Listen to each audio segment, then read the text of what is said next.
Good evening, everyone. Welcome to Roosevelt University and our fourth annual American Reconsider Conference, and to this evening's panel discussion, which is titled Citizenship, Immigration, and the Meaning of Americanness.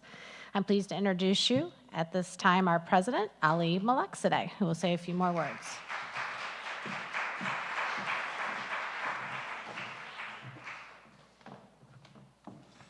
Thank you, Nicole. Good evening, everyone.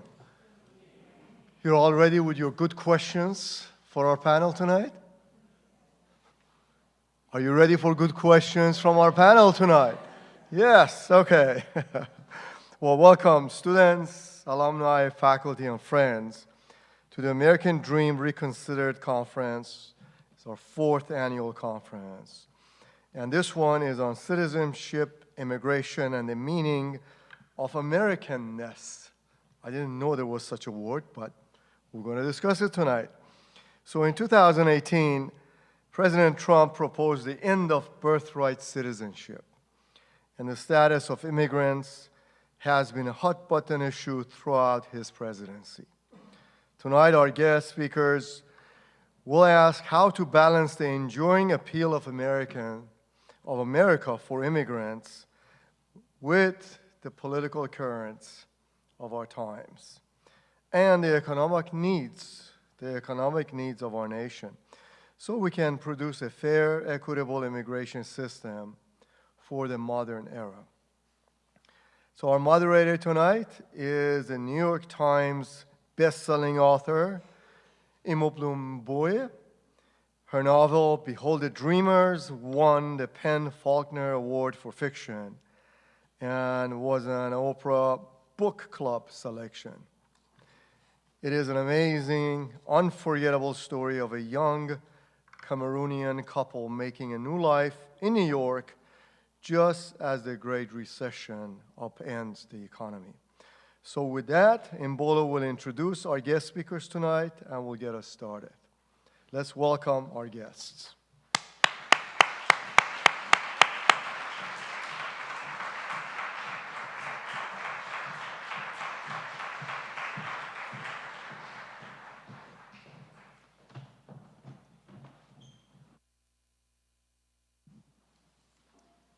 Thank you so much. Thank you, President Ali. Thank you, community, for coming here today. It is such an honor for me to share the stage with our esteemed panelists. And I am going to let them introduce themselves. We have, right here, we have Mony Ruiz-Velasco. In the center, we have Juan Escalante. And at the end, we have Suarez. So I'll let you guys each introduce yourself and tell the audience a bit about your work. Hi, everybody. Thank you so much for inviting me. My name is Mony Ruiz-Velasco. I am the director of PASO, the West Suburban Action Project. We're actually here local. We work primarily in the western suburbs, and as well as a state-level work and other work. I'm a lawyer for 20 years doing immigrant rights work, but I'm also an organizer, and we also do advocacy. Our work is really grounded in community, so we're a very, very grassroots group that I work with and I'm lucky to work with. All of our work is really centered and led by folks who are directly impacted by all of the issues. And over the year, before I worked at PASO, I worked at the National Immigrant Justice Center. I was the legal director there for 13 years. So I've been doing immigrant rights work. First I started in Texas and came here. I grew up in Mexico as a child, and I came to the US in high school. And then was here for high school, college, and have been here ever since. So thank you for having me. Thank you. Thank you, Mony. Juan? Good afternoon. Thank you so much for being out here, and thank you for the invitation. My name is Juan Escalante. I am a DACA beneficiary, and I came to the United States at the age of 11. I've been here for about 19 years as of this past August, and I got to tell you that, being in spaces like this, I'm always kind of floored just because I never really saw this as the trajectory that my life would take me in. If you ask my parents what I wanted to do as a kid, I wanted to be a doctor. So obviously that didn't pan out the way that I expected it to be, but nevertheless, I knew that from a very early age that I wanted to help people. And when I discovered that I was undocumented, it was at the age of 16, 17. I was graduating from high school, and I wanted to go to the University of Central Florida, which is my home state. I received a call from an admissions officer saying that because I didn't have a green card in my packet, that they would not be able to give me in-state tuition. So I went downstairs, spoke to my mother, and asked for a copy of this document, and my mother kind of froze, put me in the car, drove me to the nearest university, and I remember sitting from across the table where someone essentially told her, like, if you don't have a green card, you're gonna be paying this much, and if you have a green card, you're gonna be paying a third of that much. And I think that that's kind of like the moment in time where I decided that immigration policy was gonna be the work that I was gonna take on. I'm the oldest of three brothers. But I think something happened right there and then, just because being the oldest, especially as a first-generation immigrant, and the expectations that your parents set for you, I basically had to collect my mother's pieces, because she had just shattered in front of my eyes, and put her back together outside. And amongst tears and her apologies, I had to basically lie to her to some degree or another and say everything's gonna be okay, fully knowing that it was not gonna be okay. And ever since then, I've been an immigration advocate. I particularly do a lot of online advocacy and outreach. Throughout the past 10 plus years, I've seen the DREAM Act, a piece of legislation that we'll probably touch on here, fail twice. I've seen countless immigration reform pushes come up and then lead to nothing. We've obviously seen a number of precedents come and go, and despite it all, I continue to be hopeful, and I continue to help people figure out the next step that they can take in their own immigration journey, but also help them should they find themselves in trouble. So again, I'm happy to be here today. I'm coming on behalf of my organization, Forward.us, which is where I currently work as a digital campaigns manager. And yeah, thank you so much. Thank you, Juan. Ray. I'm Ray Suarez, and I'm the token old person on the panel. So I was a reporter in Chicago for many years. I covered the implementation of the Immigration Reform and Control Act of 1986 in Chicago, and did a series of 30 reports for Channel 5 News on the impact of that major piece of legislation, which created a road to amnesty for 2.5 million people. In 2013, I published a book tracing the history of Latino migration to what is now the United States, called Latino Americans. I suggest you read it. And I'm happy to be here in this gorgeous, gorgeous space. Thank you. It is a very beautiful room. So I wanted to start by talking about what it means to be an American, especially right now. So the day I became a citizen, which was in 2014, it was a very special day for me. I'll never forget the moment when I had to take my oath, and I choked up. Like, I was like crying, because I was like, oh my God, I'm an American. And I still get choked up thinking about what it meant. But it's a very different country from 2014. And it is, not that I'm not proud, because I am still, but what does it mean to you? I mean, obviously it's different, right? I wasn't born here. I came from another country, and I was here for 16 years before I became a citizen. But what does it mean to you? What does being American, or whatever your status is, how do you feel about this country? Irrespective of whatever is going on, how do you feel about this country right now? Yeah, well, I was actually born here in the U.S., and my parents moved back to Mexico, and then I grew up in Mexico and then came back to the U.S. when I was in high school. So, as a Latin American and an American, I think that, I don't know that my identity is necessarily tied to a country, but more to my culture. And but I think one thing, I often talk about is, and as a lawyer, we talk a lot about the Constitution and the principles of this country. And, the Constitution and the principles of this country were not there are created for people like me. I'm a queer Mexican woman. You know, I was excluded from everything that this country where we started, right? And I think that until we grapple and really come to terms with the fact that this country was created on a white supremacist document, on a white supremacist principles, by people who came here to steal the land and commit genocide upon the people who were already here, the native people, you know, we're not going to move forward with good immigration policies because we really have to own that history.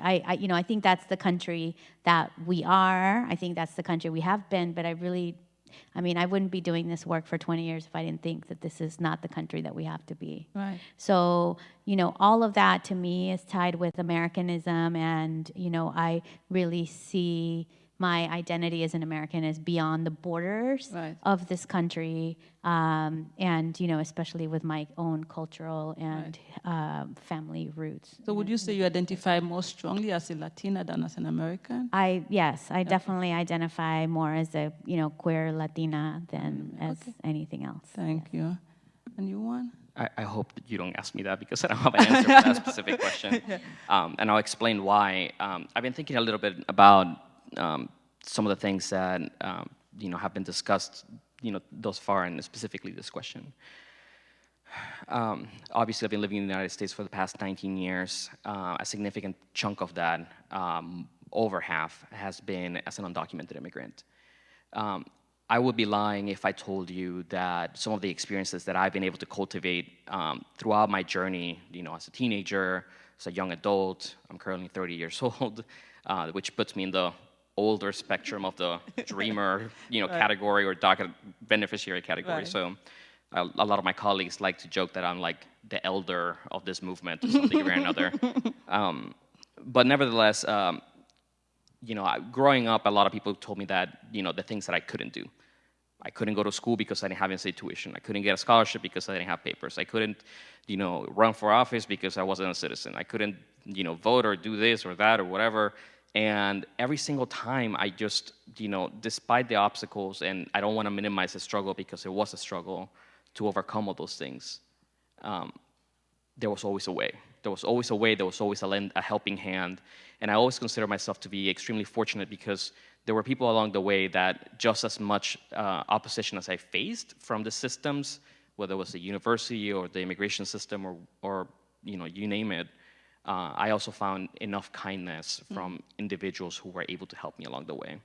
Now, that's completely different from, you know, what it means, you know, to be an American, but I'd be remiss if I didn't give you guys that background. I think for me, being an American, it means essentially understanding, you know, a lot of the values that we currently hold and project as individuals here, people who understand what this country is, has been, and the potential of what it could be if we actually, you know, commit ourselves to doing the things that let us be a more inclusive and diverse, you know, set of states and communities. But it's also a very selfish country, because despite the fact that you contribute, whether it's through your taxes or your effort or your education, or you check off all the boxes that people ask of you, that you have to go to college, and then you have to go to grad school, and then you have to do this and that, and you have to do good and follow the law, and this country keeps taking from you. I say that mainly because up until the past number of years, my parents have been reevaluating staying in the United States. For those who may not be aware, even if I had the opportunity to become a citizen that I wasn't undocumented, it would take me over a decade to get to that goal. And my parents, as they continue to age, don't see that goal as attainable any longer. They're trying to figure out where they're going to retire, and you know, that country is no longer viable as the United States of America. We also can't go back to wherever we came from, because my home country of Venezuela, as some of you may understand, is experiencing significant economic and political turmoil. So that's also not an option for them. So I basically am coming down to the terms that, you know, how much of my life and my humanity and the things that tie me together do I have to sacrifice to essentially eventually reach a piece of that American dream, and whether or not that'll be viable for me. So even though that I may consider myself a resident of this country, you know, that doesn't have papers, I often struggle with the identity piece because I've been undocumented for the majority portion of my life. Right. And even before that, I came here when I was 11 years old. I no longer hold ties to my home country. And even if I went or was sent back, it's not the country that I left, Right. not even a shadow of it. So it's a little bit different. I mean, a little bit difficult for me to answer that question. So do you, because I think a lot about home, right? My novel is a lot about home, because I left home a little older than you. I left my country at 17, and I came here. And I kind of have something similar to you, because I am a citizen now, but this is not my home in the same way that my town was. But then when I go back home, it's not my home the same way, because I left it for so long ago. I'm no longer the same person. So it sounds like it's the same thing, like, you're not quite sure where your home is. Is that what you're saying? I think for me, home is now where I can be with as much or as most of my family as I can Right. possibly be. Right. I can't go back to my home country, and the home that I had there, it lives in my memories because it's no longer viable to live there. Right. And then with my parents possibly leaving the United States, then that puts the question, my hometown Right. back in Florida, whether that is my home or not. So right now, my home continues to be my home state of Florida, but it probably won't be for much longer. I guess you just have to carry your home with you everywhere you go, right? Because it can no longer be physical. Your home has to be, at least that's what I learned, that I have to create a home everywhere I go, like somewhat create a home, because I have to carry my home. Does that make sense? Yeah. Home is where you make it, Yes, where you find exactly. community. Exactly. And I'm sorry, Ray. Well, I look at it a little differently, I think. This country, since its very first moments as a country, has embodied this perpetual tension between its ideals and its actual existence.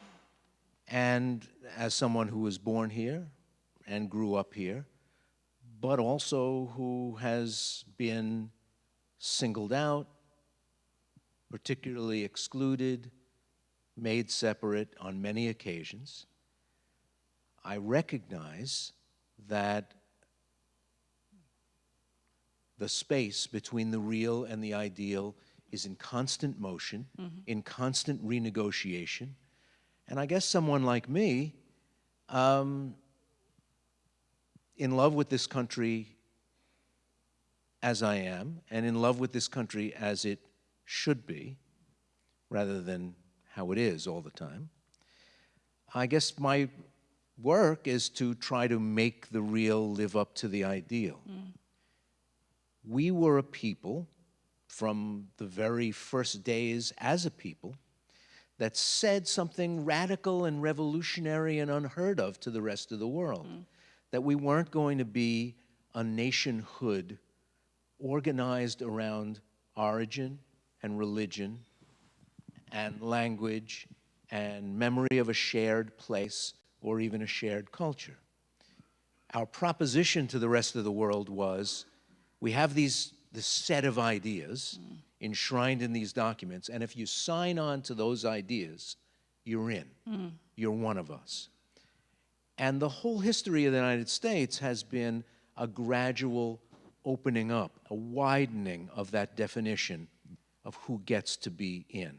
Obviously, in 1789, when the Constitution was framed, that was a very narrow, cramped definition of humanity, the all men who were created equal. Lamentably, but still, we've spent 230 years since then through wrestling and war and fighting and arguing and court cases and marching and everything else, gradually widening the definition of who fits in that noble, wonderful idea that all men are created equal and are born with rights. That idea was a very much, as a Cold War baby, it was rammed home to us in public school in the 50s and 60s that this was a place, wherever you came from, we would make you an American. You could be an American. And on the walls of my elementary school were portraits of people who had immigrated here from lots of other places in the world to show us that unlike other places in the world, you could be a part of this place no matter where you came from. Right now, in real time, we're having a big fight over whether that's still true, whether it's going to be true, whether we even want it to be true. That's occasioned by this crazy time in our history. I believe strongly that it's an anxiety driven by the fact that the Census Bureau says in 2044, the demographics will flip, and for the first time in our history, a majority of Americans will be the descendants of people from Latin America, Asia, and Africa, rather than Europe.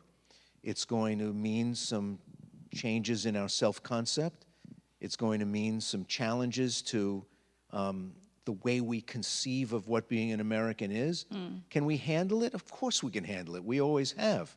But right now, boy, the idea of an America that's open to everyone who shares a certain set of values is under tremendous attack, under tremendous pressure, and bound to be the subject of a lot of really uncomfortable fight and struggle for the next 25 years until we get to 2044.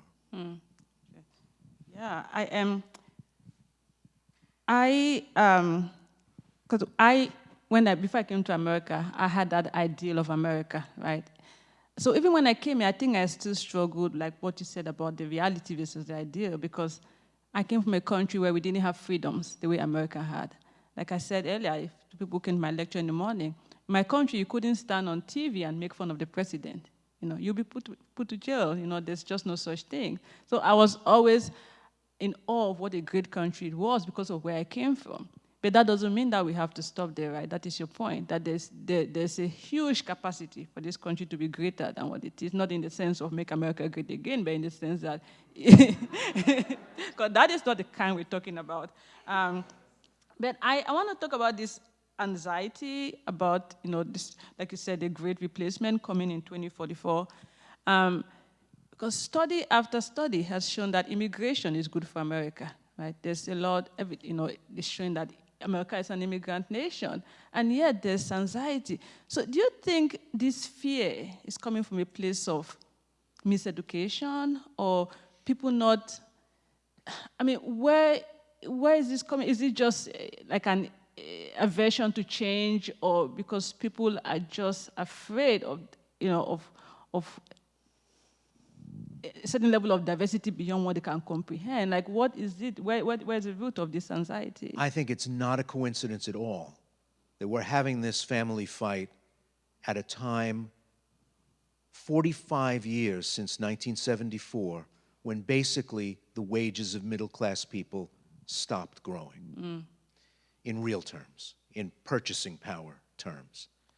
And anxious people, it's hard for an anxious people to be a generous people. It's hard for a frightened people to be a generous people. And if you grew up with a memory of that old America where you got a raise every year and you had a pension and you could get a couple of weeks off in the summer, and maybe if you could get the down payment together, buy a boat, and small achievable goals that showed you that you were making progress, instead of spending much of your working life marching in place, that was a country that could afford to be generous. And in 1965, the United States entirely reformulated its system for immigration and threw away the totally European-centered quota system that had prevailed since the 1920s and opened the doors to people from the Philippines and Mexico and Liberia, and on and on and on. And what we're reaping now is what the 1965 law sowed. That 2044 date only gets here because of 1965. But because of that economic stagnation, people who once assumed that the pie would always get bigger. So I could show a certain greatness of spirit and generosity by saying, yeah, sure, there's plenty of room in my country.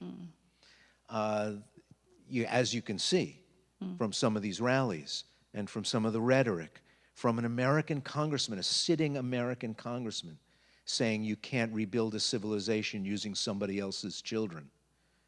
He means you, and he means your kids, and he means you, and he means my kids. They're somebody else's. They're not his. And if the promise to the American middle class had been kept after 1974, I don't think we'd be having the national conversation that we're having right now. Oh, very interesting. I want to challenge us to go even back further, because I really do think that, a lot of this is rooted in the white supremacy and patriarchy of this country. So I don't think it's just about the middle class. I don't think it's just an economic, and I know you're not suggesting it's only one thing, but I think that, as our immigration history, the history of our laws have been laws of exclusion, right, and of preferential treatment for people from certain countries depending on where we were at certain periods in time in our history. And as, with the first set of laws with the Chinese Exclusion Act, there were too many Chinese people, so we need to pass a law to exclude Chinese people. And, as the laws have progressed, I often say that our laws are in place, our immigration laws are in place right now to create obstacles for people to immigrate to this country. So I often get asked, like, why don't people just get papers, or why don't people just get legal? And, I tell people, like, if the laws that exist today existed, 200 years ago or 300 years ago or 100 years ago, we would have a lot more undocumented people in this country, just because the majority of people have no way to get legal status in this moment in time. But I actually, to me, I think it's really important to highlight that this is not about this moment in time. This is not about this administration. I mean, we were talking a little bit about this before. Trump is able to have indefinite detention of families because the Obama administration created family detention, and because the Clinton administration signed a bill saying we could have mandatory detention. And so there is this building and compiling of horrible policies that we have put on top of each other. And this administration has been masterful, and they have people in this administration who have dedicated their careers to excluding people, and specifically people of color. And so I think we have to say that. It's not, all immigrants are not treated the same way. Right. That's why we see what we see, and our jails are full of Black and brown people. They're not full of people who, of everybody in this country, right? And so I think without that racial analysis, we miss a piece of why we are where we are, and how we move forward, right? And finding solutions, we have to understand that. But it's easy to retrospectively take the racial lens of 2019 and try to press it onto 1890 and 1905 and 1915, which would be a mistake. There were always outgroups in American immigration, but they were allowed in when the vast majority of Americans were descended from people who came to this continent from the British Isles, that is, Scots, English, Welsh, and Irish. People from Germany disturbed them. People from Austria and northern Italy disturbed them. When those people were coming in large numbers, people from Romania and Poland and Lithuania disturbed them, and they were the outgroups, and they weren't like us, and they would never get the hang of being American. All that has happened over time is that who the outgroups are has changed with the shifting geography of the world. No fewer than 35 different cases made it to federal appellate courts during the early years of the 20th century to determine who was white, in order to cram immigrants into the matrix of the black-white binary that was prevailing in the South. So you found Lebanese and Turks and Syrians going to federal court for relief from Jim Crow laws that prevailed in the southern United States. Miscegenation cases were brought because a Syrian was marrying a native-born American. we have always been struggling with this and broadening the idea of race and broadening and subverting the racial binary at the same time. So we're in a very different place from where we were during the days of the Chinese Exclusion Act. So that reminds me of something you said, Ray. It's in an email you exchanged with the school, and you said something which I thought was very remarkable and actually made me choke up because I thought, this is so beautifully said. So I'm just going to read exactly what you said. You said, America may never fully understand how lucky they are that a series of accidents created a black America that still wants full inclusion.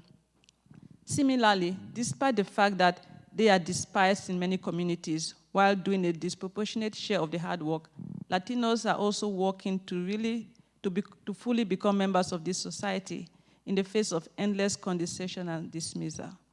So Juan, do you think America realizes how lucky they are to have you?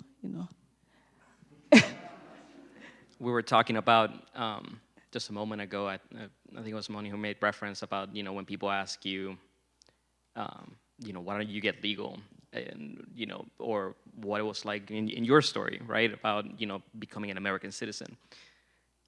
I often think that in my instigation of making this country more welcoming and accepting of people like me, and I say that people like me in terms of like the dreamer generation, this group of kids who like in the mid-2000s came about and pushed for a piece of legislation that was sponsored by your senior senator here in Illinois and believed so much in this, that, hearing the conversation here, two things occurred to me. One, I don't think that the country realizes how lucky they are to have me to some degree or another, because they still don't provide that opportunity for me to be treated as everybody else. I'm always in constant fear of, what's going to happen to my work authorization, or as simple as this morning when I was boarding a flight.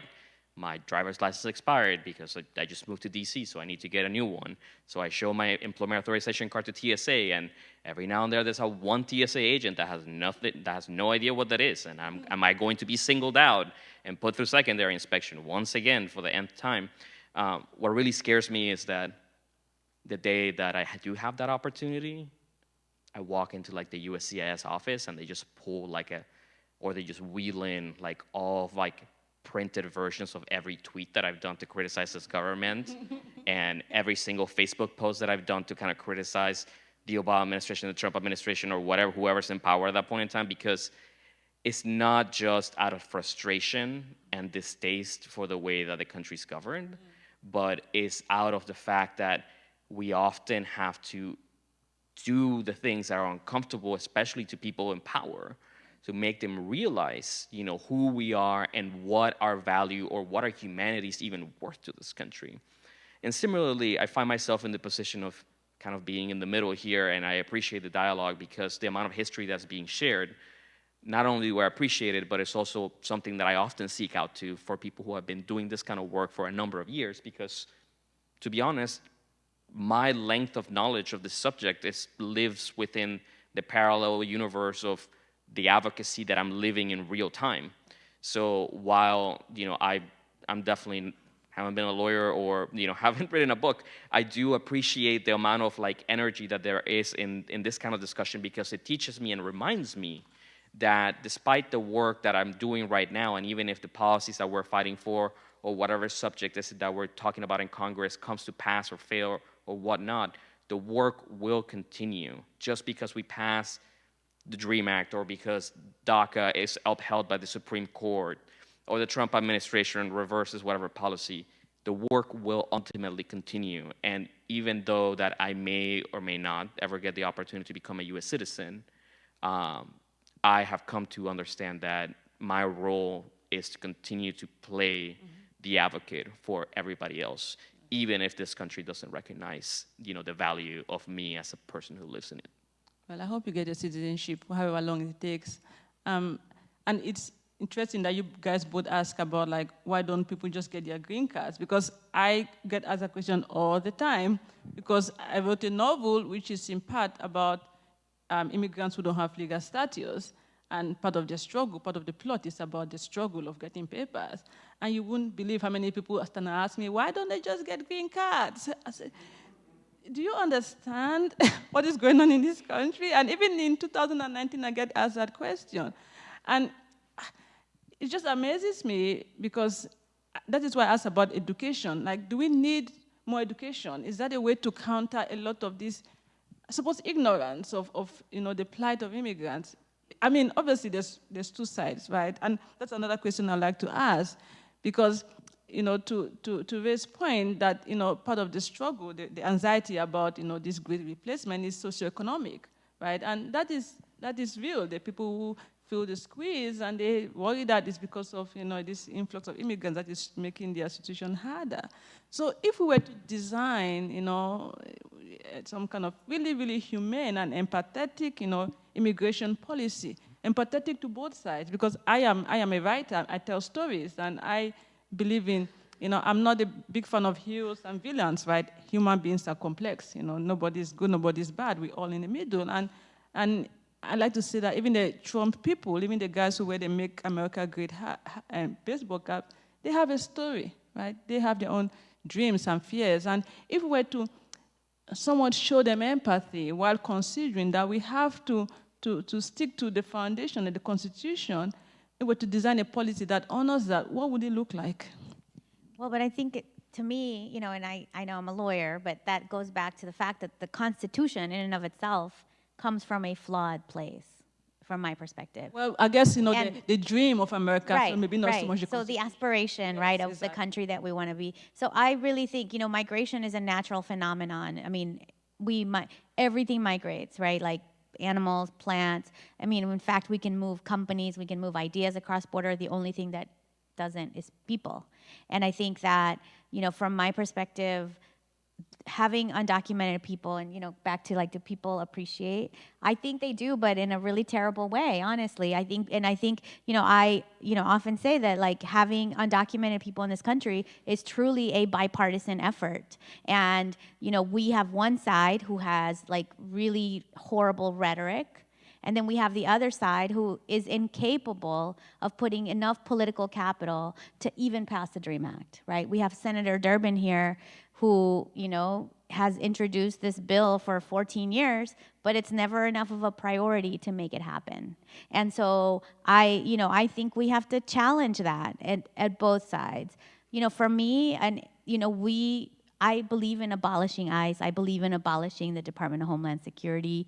We didn't need it, we didn't have it before. We don't need it now. I think there is a way to have a system of migration that is based on humanitarian and human rights principles. I don't think it exists in this country, and I don't think it really ever has. But I think we have to be able to imagine a system of that kind and be able to have boldness and, imagination to be able to create a system that allows for migration, allows people don't just leave their countries because it's they just wake up one day and say, I'm going to leave my family, my culture, my language, and tomorrow I'm coming. There are a lot of reasons, and a lot of the reasons why people migrate here is because of our own foreign policy decisions and what we are doing in their countries. So I think, we have to recognize that. And do I think we're going to get there in my lifetime? No. But I think and maybe that's the organizer in me, but I do think that we have to fight for the world we want to be in and for the policies that we want to see, even if we take little baby steps to get there. So Juan, what do you think is the next step for the DACA movement? Well, I know that I've been saying a lot of acronyms in the time that I've been on stage. For those who are unfamiliar, the DACA program stands shorthand for the Deferred Action for Childhood Arrivals program. It allows people like myself who qualify for it to, who arrive before the age of 16, pass a background check, pay $495, go to USCIS, get fingerprinted, submit biometrics to obtain a 2-year deferral on the deportation. Allows us to get a driver's license and a work permit.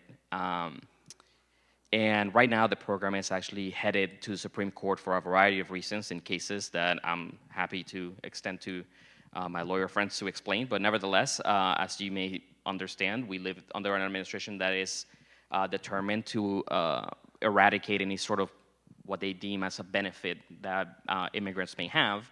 And in conjunction with a number of states, they have raised this question as to whether or not the program should be allowed to stay. On November 12th of this year, the Supreme Court will hear a variety of cases that have been enjoined as to whether or not this program will continue or whether it will sunset.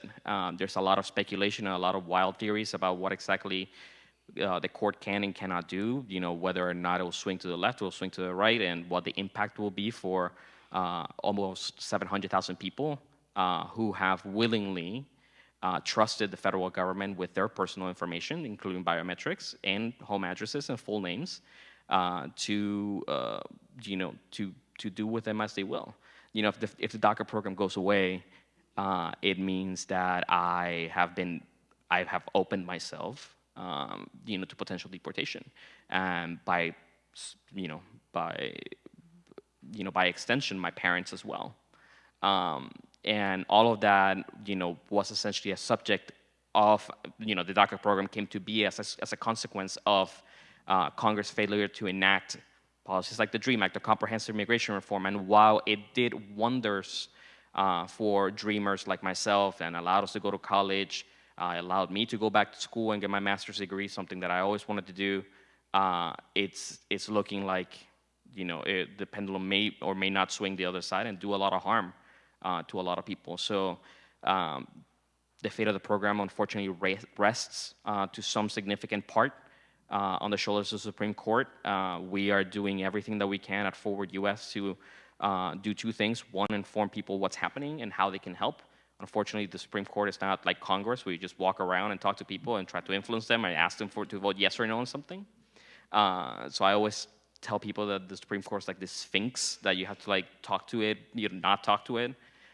So always figuring out what that looks like. If you guys would like to learn more, I'll be happy to show you how and how to become more involved. And then two, and I think this speaks to the core of a lot of the things that we're doing, is essentially access to this program. Fortunately, new applications are not being received, but the people who do have this benefit should consider renewing as soon as possible. If you need legal help, if you need financial help to do so, because obviously not everybody has $500 in their pocket, please, please, please let me know, let someone know, because we're deeply invested in making sure that help is provided for people. We don't want anybody to be excluded or lose out on impossibly extending the ability to work and live free from the fear of deportation. Thank you, Juan. That's a good organization. Thank you for the work you're doing. So we're going to take questions, but I just want to ask Ray, before we take questions, what would the policy look like to you, Ray? This America that you imagine, like if we were to have like a humane immigration policy, what would it look like? It's interesting that even with DACA recipients being some of the most sympathetic cases among the undocumented, we haven't been able to solve even that relatively soluble problem. 700,000 people are only 1 out of 20 undocumented people in the country. We've allowed the problem through our inaction, through gridlock, through our impossible politics and the childishness of the level of debate to get totally out of control, where now it's like a mountain that's going to collapse on a small village and we're arguing about what we're going to do and we can't come to any solution. It's really two separate things. The law that governs immigration from now on and what to do about 12, 14 million people who are here without documents are two separate legal problems, two separate administrative problems, and two separate political problems, but we always talk about them like they're one thing, and they're not even close to being one thing. I used to think that once Americans saw what widespread arrest, roundup, and deportation looked like, they'd have no stomach for it, and it would stop almost immediately. Given the current temper of our politics, I'm not as sure as I used to be. But I think by the third week of seeing that on your television every night, we would clamor for a solution to it. It is two separate problems caused by two separate sets of circumstances. Having an immigration law that is operable and a system that's navigable and one that works for people who aspire to move into this country from now on is a different challenge and a different assignment from figuring out what people, the average undocumented person in the country has been here more than 10 years. Lives, houses, kids, jobs, businesses. To think you can just all pack them up and send them home is crazy. Not only would it be a violation, do absolute violence to who we think we are, but it would destroy entire towns, wreck their tax base, empty out public schools.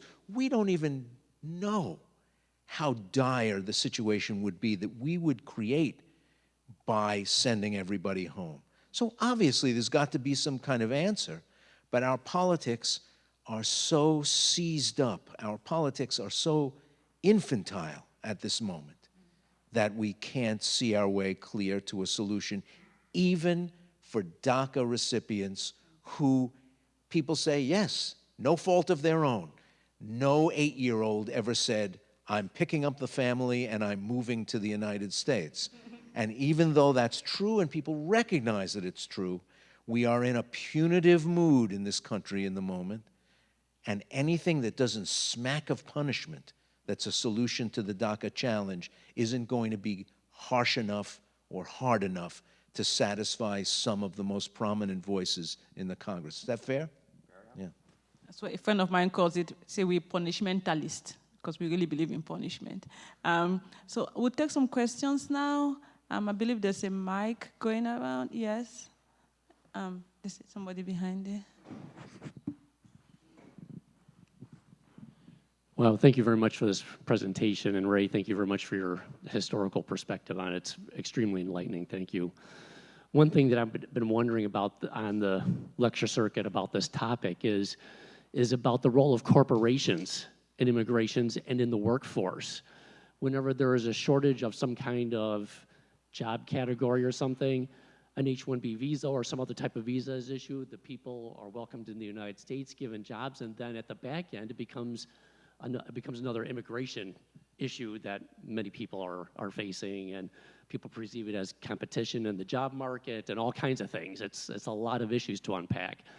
I'm just wondering, what are the role and what do you guys think about the roles of corporations in immigration and the issuance of visas to fill job shortages, just like how the railroads were built?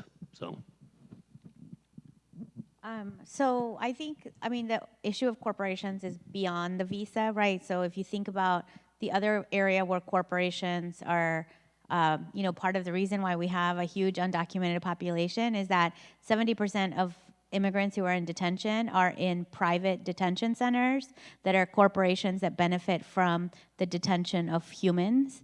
And they make billions of dollars off of detaining immigrants across the country. We just banned private detentions here in Illinois, by the way.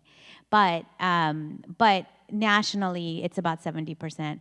I think what you're describing is real, both for maybe, temporary workers that come across, but also for undocumented workers. And again, I think that's why, it's been a bipartisan effort, because if you look up, right, at the lobbyists and the corporate interests in our government, it benefits companies to have, it benefits corporations to have undocumented workers because they're the most exploitable type of workers, because people are afraid to complain.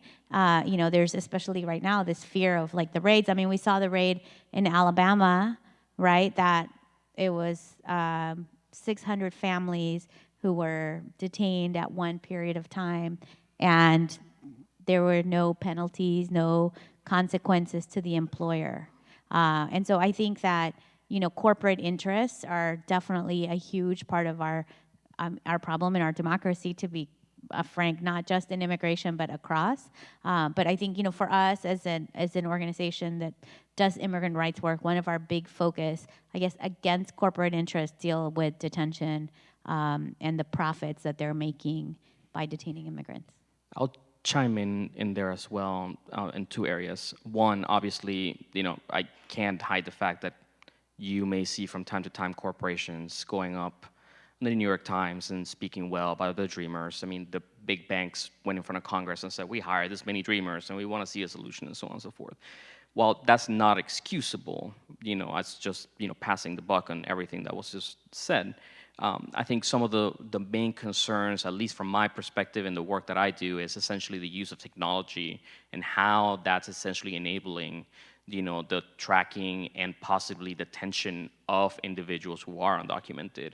If you see the technology that's being sold to ICE in terms of license plate readers, in terms of, the powers that are granted at ports of entry to go through your phone if you don't have an alphanumeric password. Some of you may or may not know this if you are not a nerd that cares about immigration policy as much as I do. But if you come through the United States and you have one of those fingerprint readers, or if you have one of those face authenticators on your phone, they can essentially, without a warrant, just hold the phone up to your face, unlock it, and go through everything that you have in there. And I think that those are kind of like the bits and pieces of corporate responsibility that we also have to take into account as to how they play, not just externally with visas, but also in the population that's currently here, because that's essentially technology from big companies that we use every single day, that is going to be used and sold to the federal government to carry out their mission in what I hope is never to become true, this future scenario where, we may see a mass deportation effort held by this administration or, whoever else. When you talk about corporations, it really depends on which corporations you're talking about, which conversation you want to have.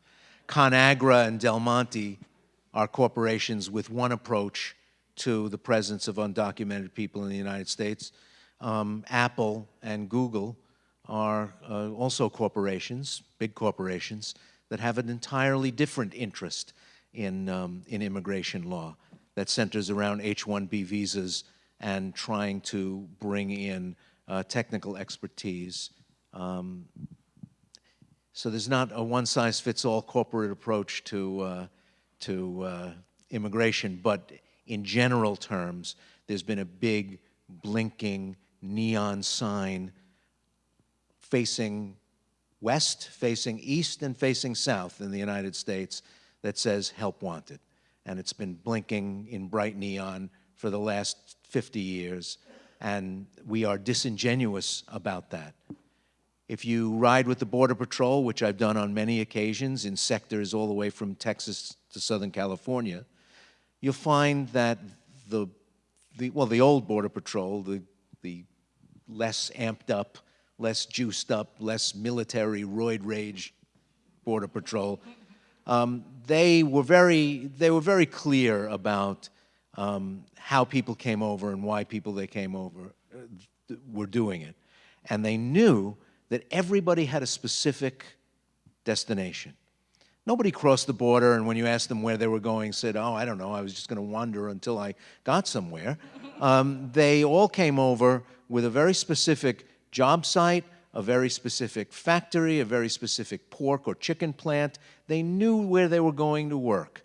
And so American business has had this weird, disingenuous relationship to undocumented labor and immigrant labor for much of the modern era. They just haven't been able to cop to it. But this only becomes a tension point and politically exploitable at certain periods. This was not as big a deal in 1997 when the economy was growing robustly, unemployment was low, and everybody was just, hiring up. This just was not a problem that we were talking about in the same way, in the same tone as we are today. Any other questions? Okay, wait, there's no other questions, then thank you. To you guys, all of you, thank you so much, and thank you for coming. And I believe President Ali has something to say before we put an end.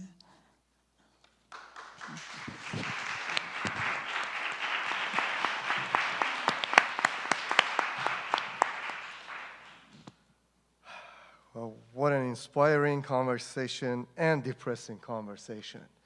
It is important to the future of our nation, what we just said here tonight. And also, this is the conversation that, as Mr. Suarez had mentioned, has been going on forever in our nation. And it is, again, as he mentioned, the ideal of who we are versus who we want to be.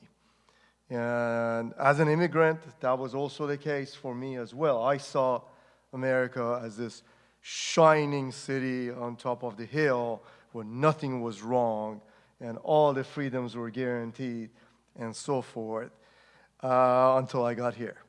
So then reality hits you in the face and so forth. But I'm also very grateful to be here and be a citizen and so forth, and don't have to deal with the DACA problem that many of our students, by the way, deal with. We don't ask them, but they're here, and I know who they are. And it's just an absolutely political nightmare and personal and family nightmare for each of them. Interestingly, we started this conversation about American Dream Reconsidered, specifically also to talk about the history of our nation from slavery, and all the way to where we are today, to talk about reconsidering the American dream, because for every group of immigrants, American dream has had a different meaning. For every group, and it still is evolving. And many of you saw today, unfortunately, the Supreme Court gave a decision, majority decision, that also allows now the government to disallow immigrants to come to the U.S., ask for asylum, unless on the way they stop and ask for asylum in other countries. So, which means people from Venezuela, Honduras, Guatemala, and so forth can't come through Mexico to the U.S. Now, interestingly, these typical decisions are not signed and the votes are not recorded. However, today, Justice Sotomayor decided to write a scathing rebuke, dissent of this decision, also co-signed by Justice Ginsburg. Okay. And I mention those two because it's apt to the discussion here today.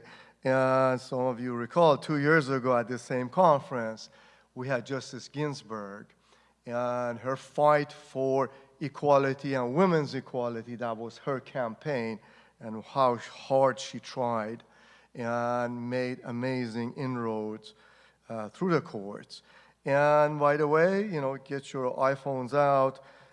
Next year, same time, same place, we have Justice Sotomayor as our keynote speaker. And I guarantee that the discussion will be about immigration and our system of laws and so forth, because with a few months before the 2020 election, that will be obviously the hot topic that we'll be talking about. And Justice Sotomayor has also requested that us, when we are in the auditorium theater with 4,000 seats, that the first few rows absolutely have to be the students.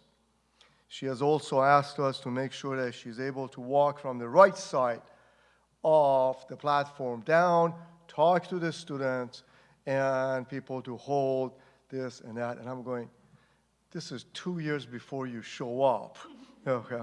But she's got it all planned. And the good news for our students is she also wants to visit with our student organizations, the Latina students, the African American student organizations, and others in private sessions, and take pictures and have discussion with the students.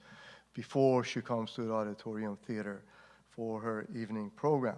So all of that to say that our conversations will continue.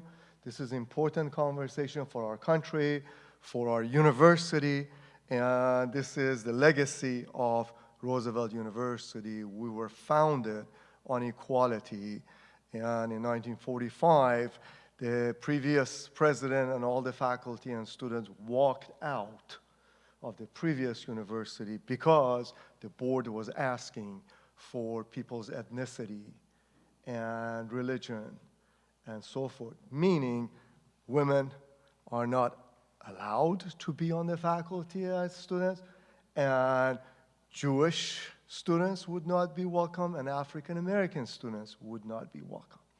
So that's the legacy.